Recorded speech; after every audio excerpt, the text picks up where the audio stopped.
खुदा है या नहीं है ये तो हम कंफर्म नहीं जान सकते हैं, ये हम सिर्फ एज्यूम कर सकते हैं। मुझे ये बताइए कि आप अगर किसी चीज को जानते हैं यकीनी तौर पर, तो आपके जानने का तरीका क्या है? थोड़ा सा उसका तारुफ करा दें। एक्सपीरियंशियली, बिकॉज अभी देखो, I am alive, I know this, I am experiencing it.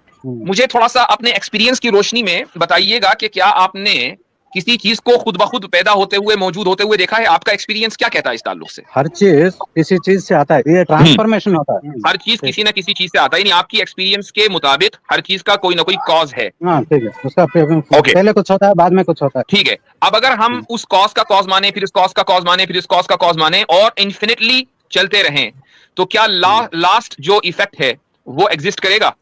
हाँ, इसको हाँ या ना में नहीं बोल सकते ना। क्यों नहीं बोल सकते? हम तो बोलते हैं।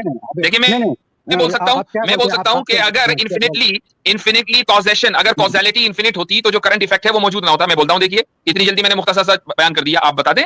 नहीं, अभी देखिए, हर चीज कभी ना कभी ऑलवेज एग्जिस्ट, कुछ ना कुछ तो हमेशा रहता है, नथिंग से कुछ भी नहीं होता। मैंने कब कहा है कि कुछ भी मौजूद नहीं था? हम तो ये कहते हैं कि जो इटर्नल कॉज था वो हमेशा से मौजूद था। तो इटर्नल कहां से आ गया? इटर्नल कॉज हमेशा से मौजूद था। अगर आप उस इटर्नल कॉज को इटर्नल नहीं मानेंगे तो उसका भी कोई ना कोई कॉज होगा, फिर उसका भी कोई ना कोई कॉज होगा, फिर उसका भी कोई ना कोई कॉज होगा, और चलते रहेंगे तो करंट इफेक्ट कभी वजूद ही नहीं आएगा।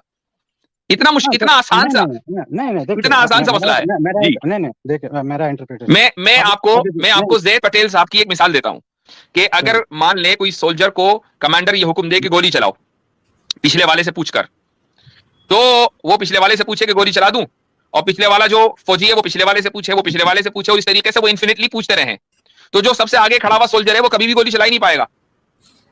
कहीं ना कहीं से आपको बिगिनिंग माननी पड़ेगी, कहीं ना कहीं से बिगिनिंग माननी पड़ेगी। अगर वो सोल्जर सर्कल में खड़े हो तो एक के पीछे एक ऐसा है, तो इसको इन्फिनिट साइकिल कहते हैं। इन्फिनिट साइकिल भी फैलेसी है। साइकिल का कैसे इन्फिनिट कह सकते हो? वो साइकिल यूं घूमता रहेगा ना। आपको इन्फिनिट साइकिल पता है किसे कहते हैं? मुझे तो पता है, something which has no end, I guess. Infinite cycle को मैं मुख्तसर अल्फाज में बता देता हूं कि अगर ए डिपेंड करता है बी पर और बी डिपेंड करता है ए पर, ये इन्फिनिट साइकिल है। क्या ये पॉसिबल है? ये फैलेसी है कि नहीं है? क्या बोले? A equal to B, B कुछ नहीं, ऐसा है mister KK, you have to correct your basics. आप एक काम करें, let me advise you two things. आप गूगल पर जाइए और infinite cycle and infinite regress, इन दोनों के बारे में आप पढ़िए, ठीक है?